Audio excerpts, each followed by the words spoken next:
the idea was born among the Latter-day Saint pioneers.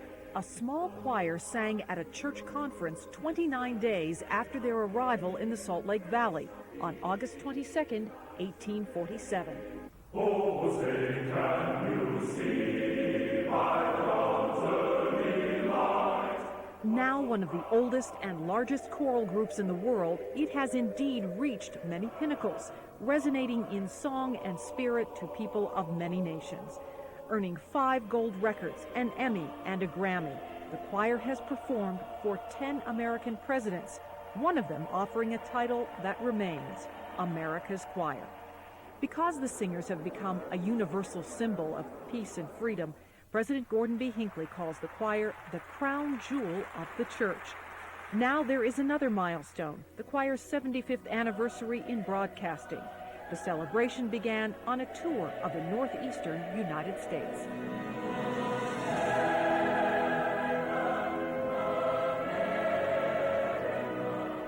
The Mormon Tabernacle Choir, an American experience. America, and the dream goes on. America, America, and the dream goes on.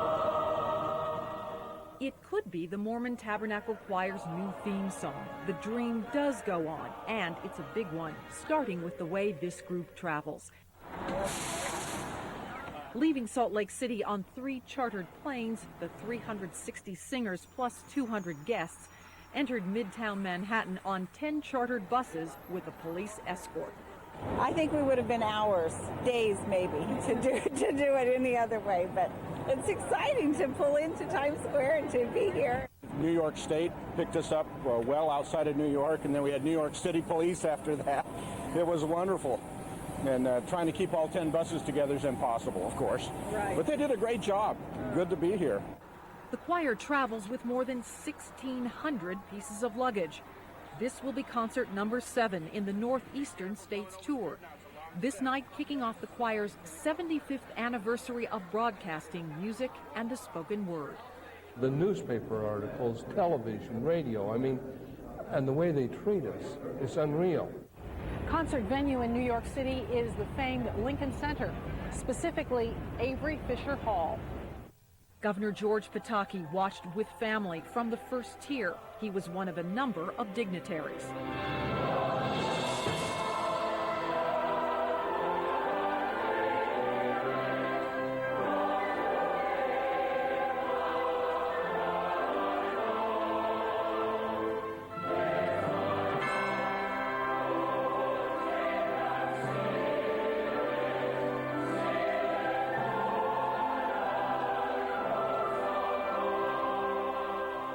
The Tabernacle Choir is like a giant explosion on the scene in New York to demonstrate to people our faith, our talent, our appreciation of good music.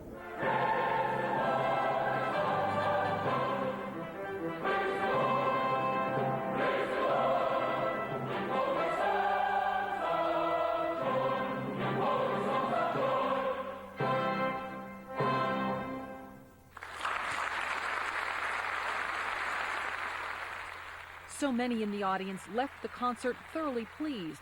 They had never heard the choir live, just on television, radio, or recordings. They appeared on the radio in Jamaica. I forgot the station. But some of the songs they performed tonight I used to hear as a child, and they performed very well tonight again. I've always heard them on things like the Olympics and the soundtracks and such.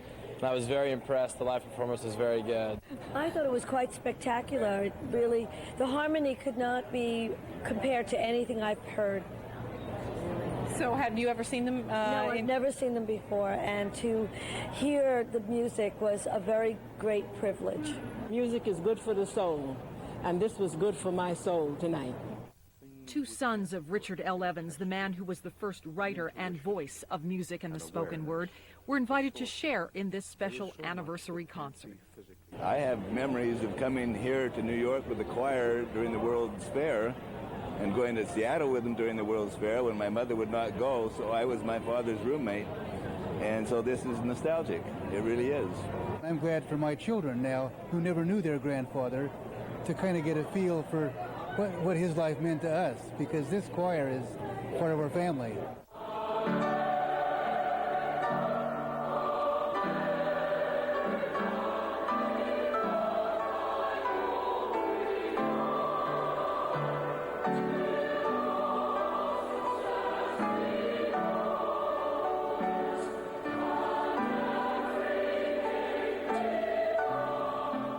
Early the next morning, the choir gathered for a musical salute to the employees and guests at the hotel.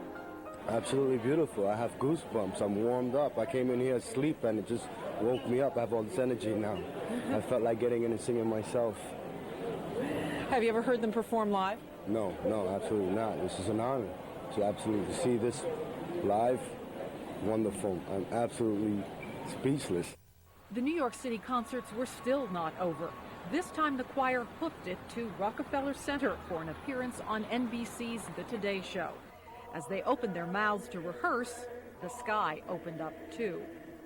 Well, it started to rain, but the Today Show has requested a special song, and the choir's agreed to it.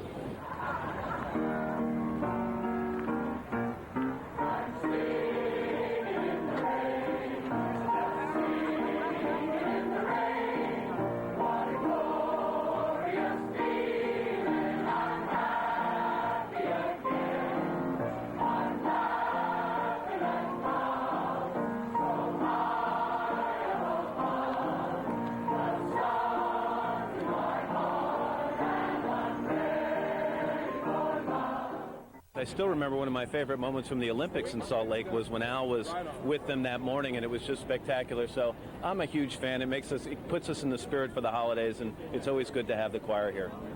Matt Lauer and Ann Curry chatted with Craig Jessup about the tour, calling the singers troopers on this soggy July 3rd.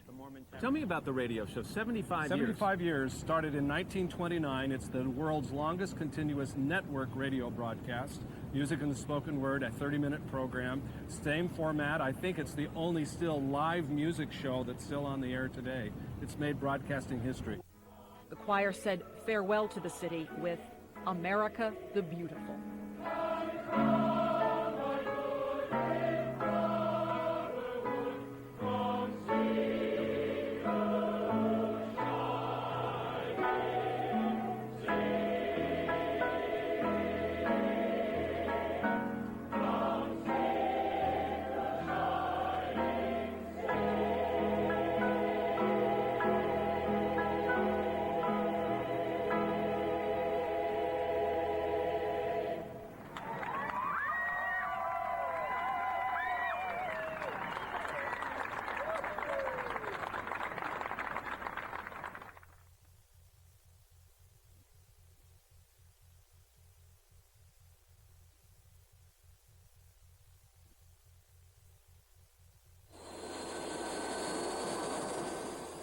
Whether by air or land or sea, through the years and for decades, the Mormon Tabernacle Choir has traveled the world. Many choir members use all their paid vacation time or take time off without pay. Worth it, they say, both to give and to receive. In September of 1979, the choir traveled to Japan. The group had begun international tours back in 1955, first to Europe. But this trip was the most ambitious in its history. This took a year of planning. Sponsorship came from a Japanese television station, plus the choir, which is self-sustaining from sales of its recordings.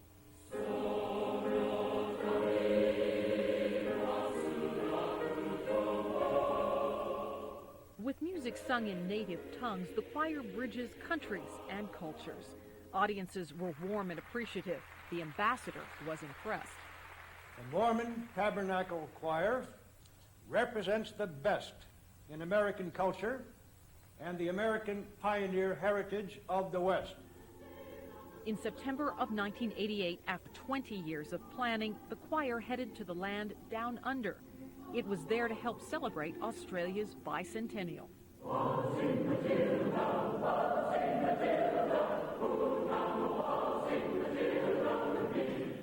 This trip took the choir the farthest distance it had ever traveled for the longest period of time, 21 days, 17 concerts, and the most expensive, more than $1 million. There was tremendous media coverage. The Aussies loved them. It's the next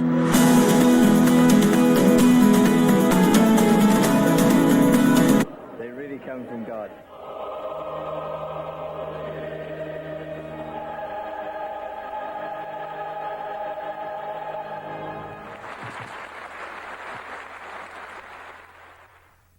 June of 1991 found the choir in Eastern Europe. The highlight of this trip, Russia, and the first performance, the famed Bolshoi Theater in Moscow.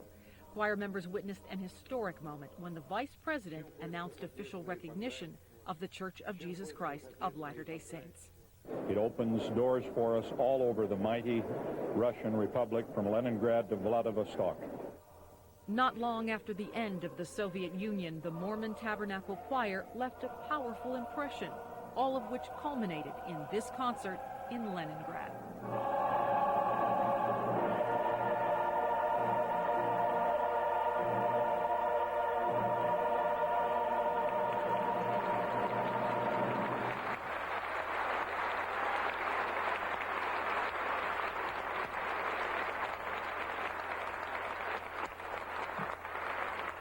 I can't ever remember when the choir was more responsive or the sound was a little better. Everything just worked.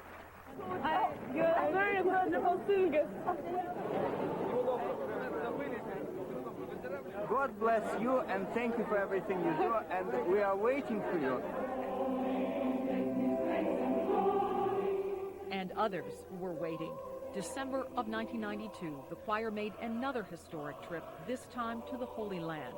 The singers were told they had been sent to Israel to bring songs of hope to people who hate each other. They were loved by the Jews. It's one of the most wonderful experiences that I ever had. Marvelous, inspirational. And the Palestinians. The language of peace, just peace and freedom. In 1998, the choir returned to Europe. Highlights there, concerts in Italy, France, and Spain. The choir could not have imagined this bravo-filled conclusion to a performance at the Vatican.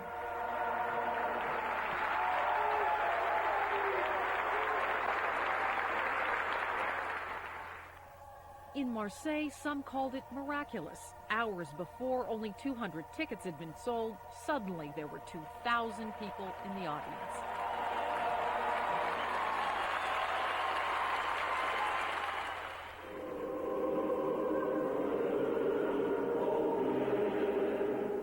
And there was a performance in the magnificent Cathedral of El Escorial. These concert tours reach beyond music.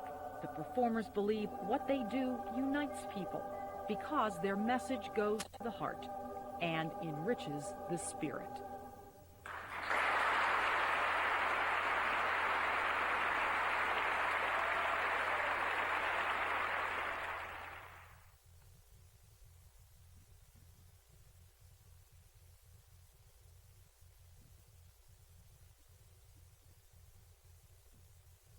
Five, 4, 3, 2, 1.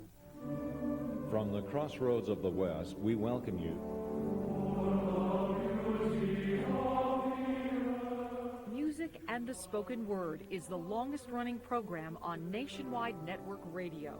Familiar songs have been sung and inspirational words spoken for more than 3,800 broadcasts. The first one on July 15, 1929. No other program has had such longevity. While millions the world over are familiar with this broadcast, few know what goes into this weekly program. Behind every performance, hours of study, rehearsal, and attention to detail. For 25 years, Gerald Otley was music director. Well, everything that went wrong, could go wrong technically, I think, did during that run, so we ought to be in good shape by the time we do the show. Let me hear posture.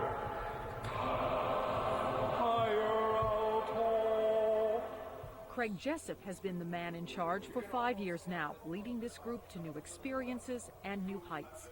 The choir also has a president, a non-musical position. For 18 years, that was Wendell Smoot. For several years now, that post has belonged to Mac Christensen. One day the president calls me over and he said, Mac, sit down, this is President Hinckley. And I was caught completely off guard. He said, Mac, we're calling you to be the president of the Mormon Tabernacle Choir. And I was, farthest thing from my mind, I said, President, I'm a monotone. And he said, Mac, we're not calling you to sing. But, I mean, what an opportunity. There are so many behind-the-scenes crew members and performers who make the weekly broadcast professional and memorable. The organists have their spotlight. Robert Kundick for 26 years, and now there are 3. John Longhurst since 1977, Clay Christiansen starting in 1982, and Richard Elliott in 1991.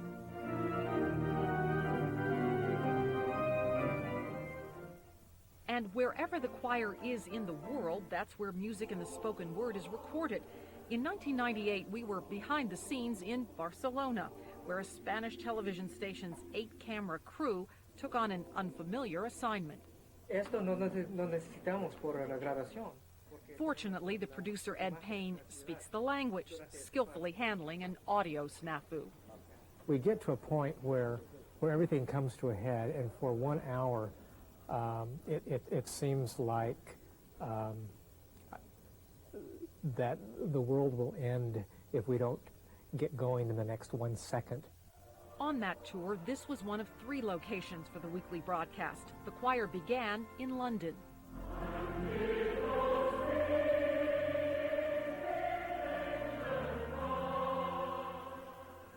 The second week, the program originated from Geneva, Switzerland.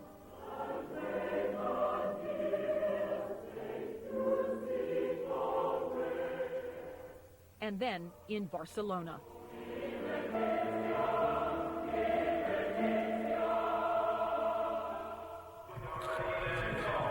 Back at home, setup in the Salt Lake Tabernacle starts early. Even on a Sunday morning, the lower level is bustling with activity. This is the wardrobe room where Margot Marler makes last-minute repairs on a dress, and Peggy Becker checks that the rest of them are where they should be. S7, you just check to make sure this says S7 and her initial. And that's how we keep track of them. The library is also located on this level. Shirlene Thomas is the woman who knows where to find one composition among 1 million sheets of music. In the back hallway are the choir mailboxes. Each has a corresponding number, and A for alto, S for soprano.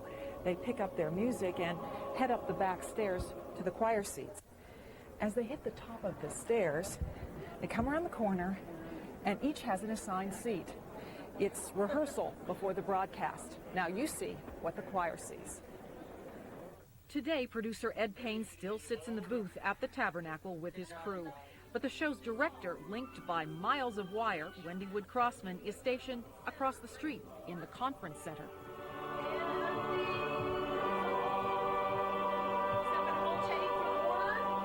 Roll tape. Roll 6. What she was dissolving to is the spoken word part of the broadcast. The responsibility of a 3-minute inspirational gem first originated with Elder Richard L. Evans. Then for more than 18 years, it was the voice and presence of Spence Kennard. And now, for nearly 14, the position has been Lloyd Newell's. I've received many letters from people who have looked in to the church and its message because of the power of the Tabernacle Choir and its broadcast. 5, 4, 3, 2, 1. Go to tape. I would like to congratulate most warmly the Mormon Tabernacle Choir on 75 years of successful broadcasting. 2, 1, and out.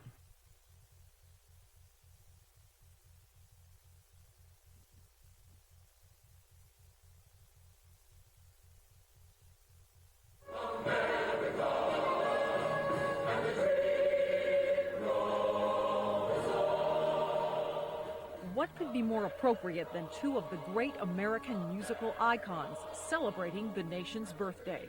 Ladies and gentlemen, if the Boston Pops is America's orchestra, then America's chorus is certainly the Mormon Tabernacle Choir.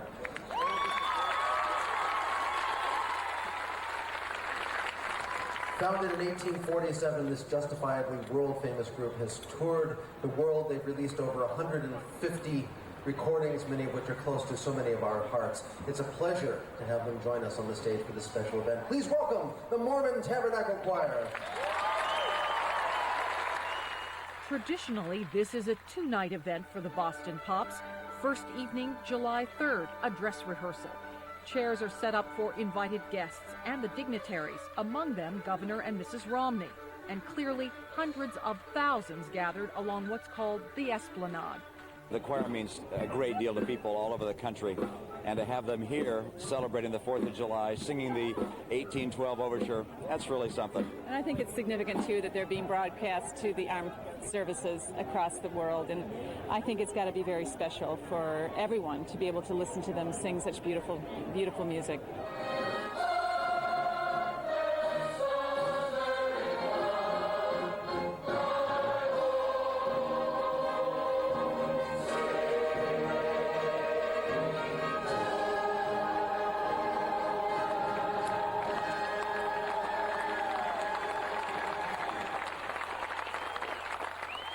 The entire nearly 3-week tour began years before with a simple invitation from Boston Pops conductor and Utah Symphony music director Keith Lockhart.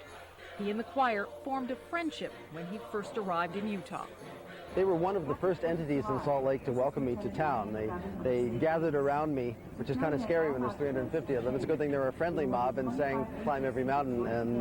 And since then, I've appeared with them a couple times on Music and the Spoken Word. I have tremendous respect for their professionalism. I said they're the most professional group of amateurs I've ever seen, and tremendous affection for the spirit and the love which they bring to their work. His first broadcast is the genesis of this whole meeting together.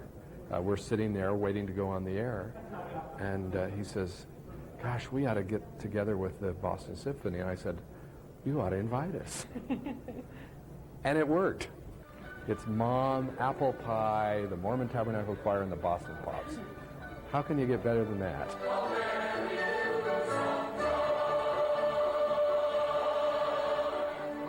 Better indeed. It was a question choir members kept asking themselves as they were greeted by enthusiastic fans back east. You're the real Mormon Tabernacle Choir? Yeah. You know, get out of town. It's really them. All these people that are out there now were on the street walking the Freedom Trail with us, and it was just a blast. We had a great time, met a lot of wonderful people. The audience returned the compliment.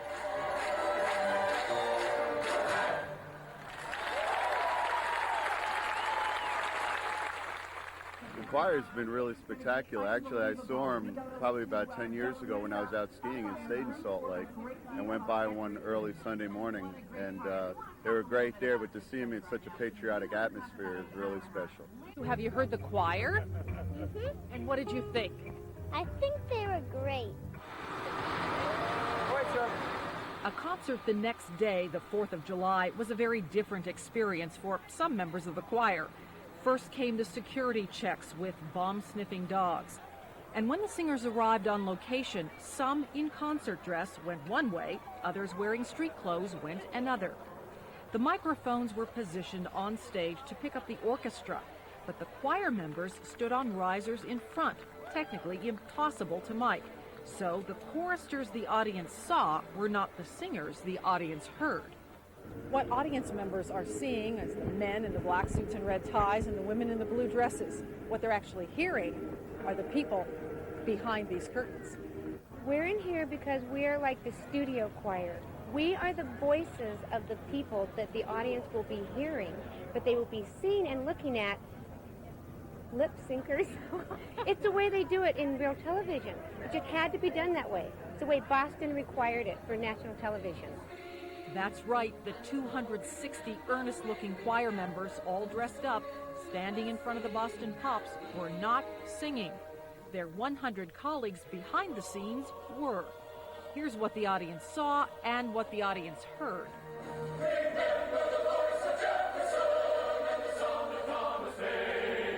Lincoln sang again, he's put up on guess we have a TV voice and a radio face back here.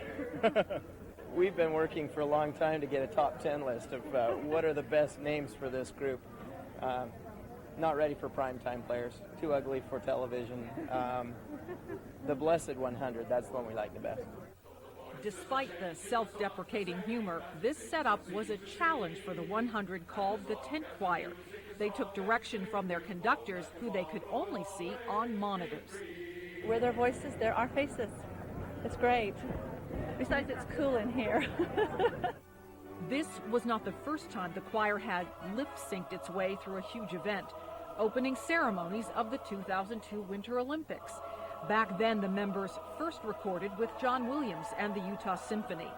That audio was played in Rice-Eccles Stadium. The choir members, bundled against the cold, just lip-synced to themselves and received a rousing response.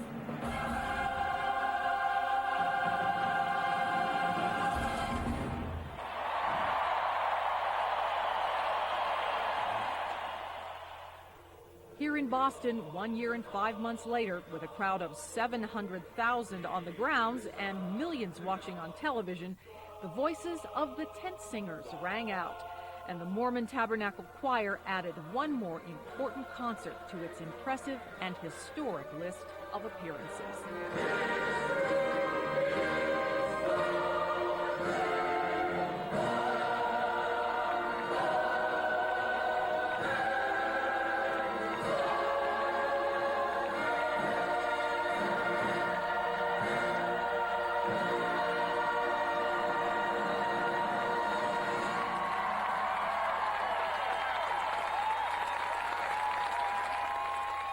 Oh, they're absolutely fabulous. They were great. I've never seen them live. It was tremendous. Awesome. I mean, incredible. I've never heard them ever. I mean, I've heard them on records and CDs and things like that, but nothing better than live. The only thing that can top a concert like that is a phenomenal fireworks show. And as the 4th of July ended in Boston with a traditional bang, the choir departed for its next stop on the tour.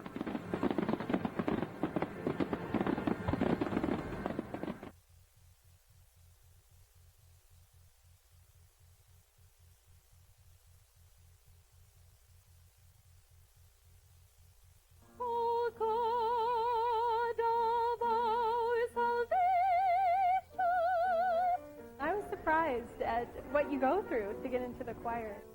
It's nerve-wracking, knee-knocking, sometimes lips quiver. Auditioning for the Mormon Tabernacle Choir has become, over the years, an intense process. Sarah Thomas has a degree in musical performance. She teaches voice, and still she's shaking.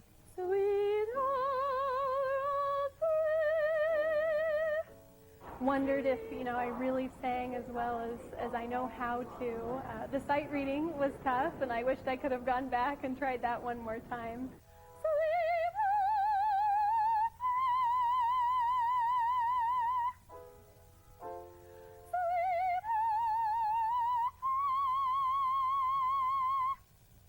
Every year, more than 1,500 people try out. To make it is a complicated process.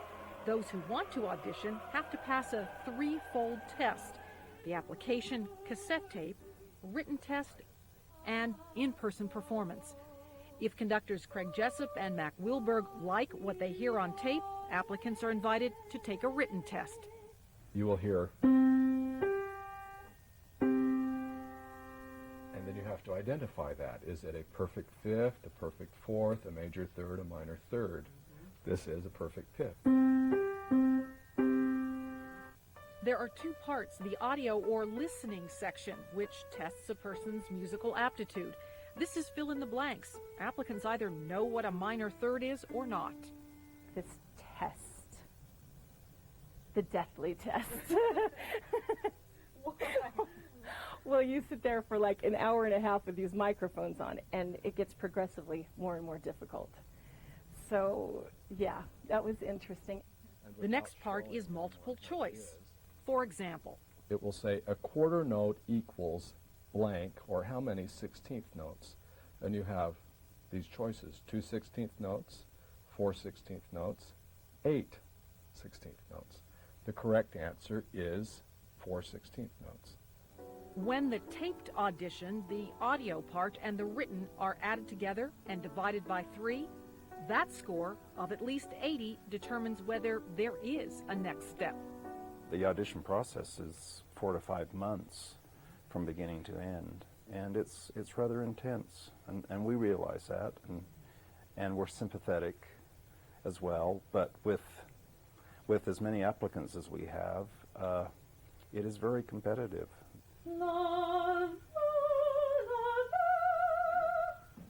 Good. So far, so good for Leslie Walker, who is a middle school choir director in Mapleton, earning her master's degree in music. You've got to have people who have that ability, those basic skills that under pressure can deliver the performance. Even if you pass all the tests and the news is good that you are a member of the choir, it's still a while before you get to sit in these seats. They have an exit exam as well. Then they come into the choir. But we haven't lost a singer yet. And we didn't lose either Leslie or Sarah, but they are not in the choir loft yet. For several months, every Thursday night, while the regulars rehearse beneath the famed organ pipes, the new members meet in the basement. Joining them are some regulars who are brushing up their skills. And this really is very much like school. While one group is in the other room studying scales, this group is here talking about a hymn. Are there any rhythmic patterns that you can pick up immediately? Yes. Bonnie Goodliff combines music appreciation with theory. Before these novices join the full ranks of 360, they must recognize the significance of each piece they will sing. It is our administration's goal that each choir member will improve themselves individually, and that in a cumulative fashion will lead to a more exact and refined performance at every level, since there is so little rehearsal time. Frighteningly little rehearsal time.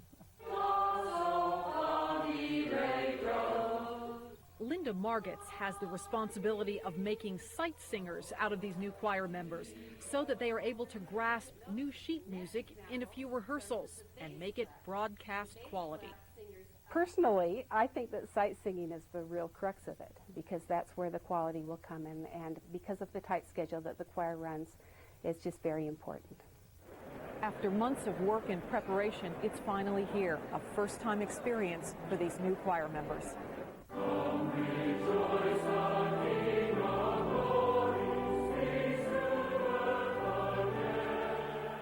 The new members' first official performance is always general conference in front of 21,000 people and for a worldwide audience. I've been surprised at how much I've grown in such a short time by the opportunity to be in the choir. Even just this week in preparation for conference, I've just felt the spirit so strong, and just being here, it's an amazing feeling. It's indescribable. There's no sense of competition or in the choir, which is an amazing thing. It's, you know, when you've been a singer, you're used to that element, but it's not in the choir, and that is wonderful. They are so friendly, welcoming, and warm. And then the spirit, I think I expected it to be a spiritual experience, but I didn't anticipate the extent that it has been an amazing spiritual experience. An intense audition, then hours of rehearsals. Those who work hard to become members of the Mormon Tabernacle Choir say they are richly rewarded with friendship and with the blessing of faith realized through music.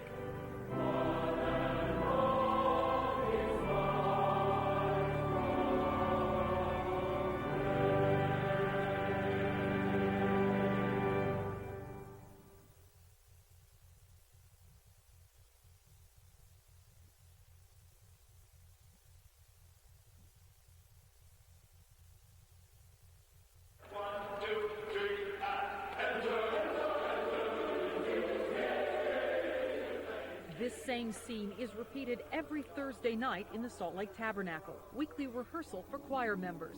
Warm-up begins at 7:30, then they sing for a couple of hours or longer. If you miss this, you don't sing on Sunday morning. The choir is now 360 voices strong, and having this position is about more than possessing a good voice. Each one of those people, we set them apart as a member of the Mormon Tabernacle Choir in the Church of Jesus Christ of Latter-day Saints and as a singing missionary. They volunteer their talents and their time for 5 to 12 hours a week, depending on the concert schedule.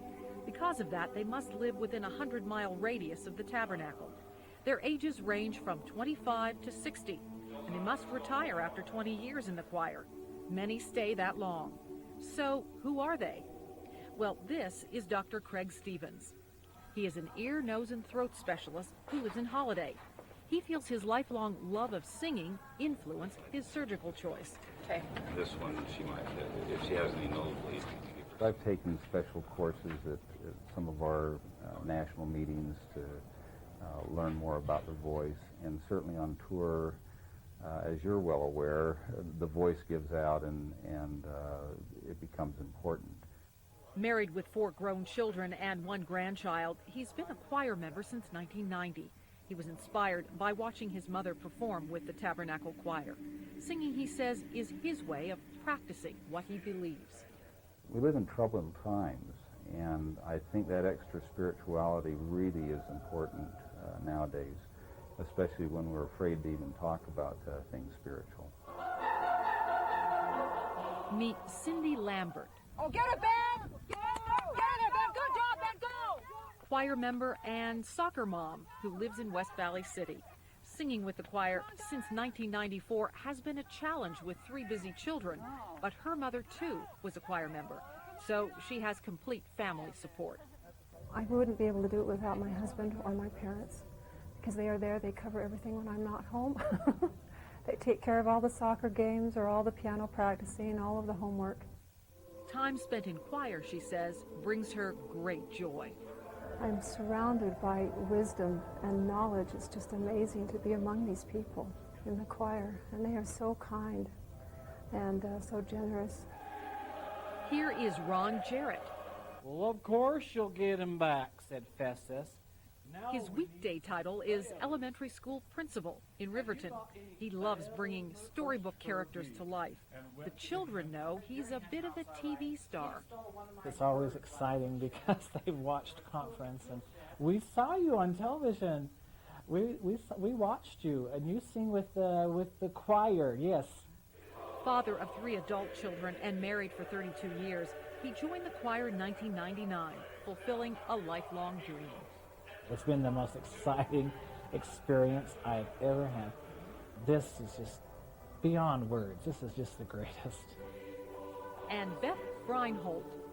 The curly caterpillar was in the castle. But there was one problem. What was the problem? It was cold. It was cold. This married mother of 7 lives in South Jordan. Her 2 youngest are still at home. And yes, there are times when she arrives at rehearsal exhausted. We start singing, and the association with the people here, we go home just totally filled and, ready to face the world again. Beth is an artist, a professional quilter, teaching the next generation. She just laughs when anyone talks of the choir's renown. The choir's famous, I'm not. It's just beyond my wildest dreams. I still can't believe it sometimes. Some of the places that we've been and some of the things we've done, it's just unbelievable. And there are so many others. Rita Felt in the glasses works at UVSC's tutoring division. Ron Crapo is a computer consultant. Next to him, Van Pilkington with the glasses owns a metals company. Mary Lou Myers, Patricia Swanson, and Vicki Gunnarsson are all homemakers. Each one will tell you that performing with this group is like having 359 best friends. They share each other's joys and sorrows and simply hope their collective love of music flows from their hearts to yours.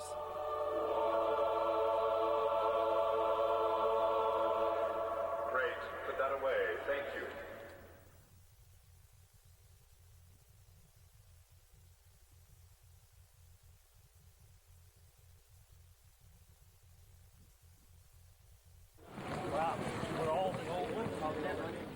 It is now midnight on the 4th of July in Boston, and instead of falling asleep in comfortable beds after the biggest concert event in America, members of the Mormon Tabernacle Choir are making their way to Back Bay train station for an overnight ride to the nation's capital. This is not a tour for the faint of heart or body. They sit up all night, have only a few hours to rest, and then go right into rehearsal and an evening concert. That night, July 5th, 16,000 people gathered, some sharing picnic dinners on the lawn, others in the open-air theater, all to hear the choir. This is Wolf Trap, a national park outside Washington, D.C., the only one in the country specifically designated for the performing arts. This evening's audience includes members of Congress and diplomats from around the world. We think very highly of them. We were very impressed the last time we heard them. And we know, of course, they are world famous. So, we're very pleased to come to hear them again. I'm really looking forward to the performance because they are I think they are one of the greatest choirs in the world. I happened to be out of the country when the choir came out to Jerusalem. And I say to myself, this is not going to happen again. To witness the quality of the choir, I never miss an opportunity. Whenever this Mormon choir in town or anywhere nearby, I always take the advantage of listening because it uplifts your soul and heart to the highest level possible. A Mormon Tabernacle Choir has inspired me many, many times, and I'm sure I'm going to be inspired tonight.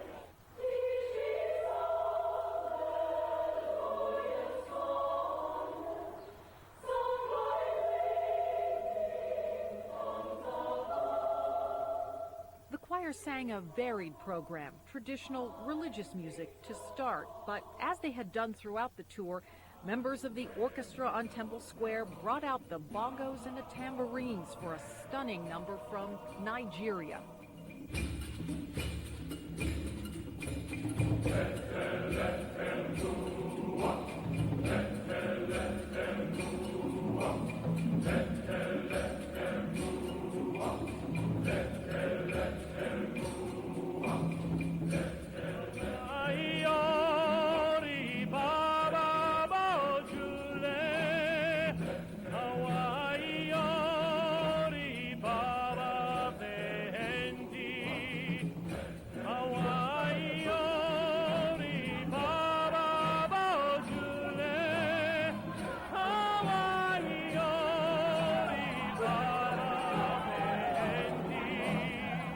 I've never seen them perform live before, but I've sang with National Christian Choir, and our conductor, Harry Kazi, was comparing us to wanting to attain that type of quality.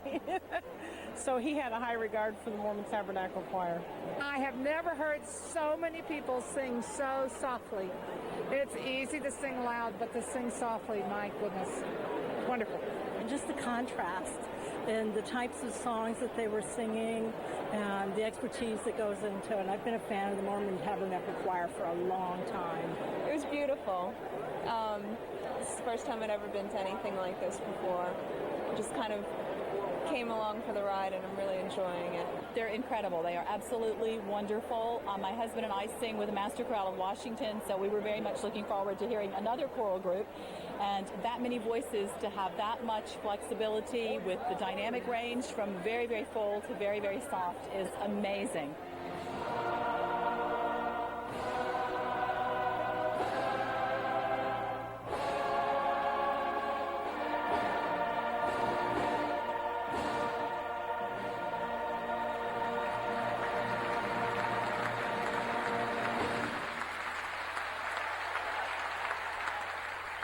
The concert went on into the night with several encores, finally ending with the choir's sign-off piece, sung every week at the close of music and the spoken word.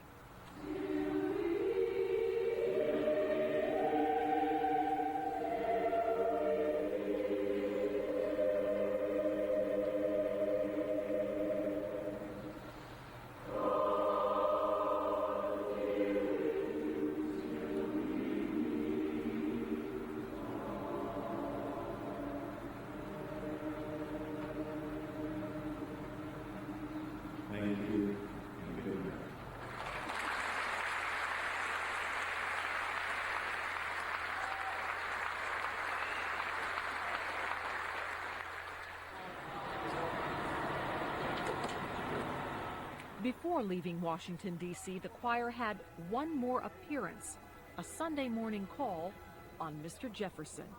It transcends religious denominational lines. The people of America have bonded with this choir, and we're finding out the people of the world, too. Because when this many people can come together and create a thing of beauty, it shows what people can do when they're one and when they're united in a cause. We see so many negative images. This is such a positive image of goodness and goodwill. Former President Ronald Reagan named this group America's Choir. Before leaving Washington, the singers took time to pause for the photo opportunity of the tour outside the Jefferson Memorial and pay musical tribute to the nation, the land they love, honor, and praise wherever they go.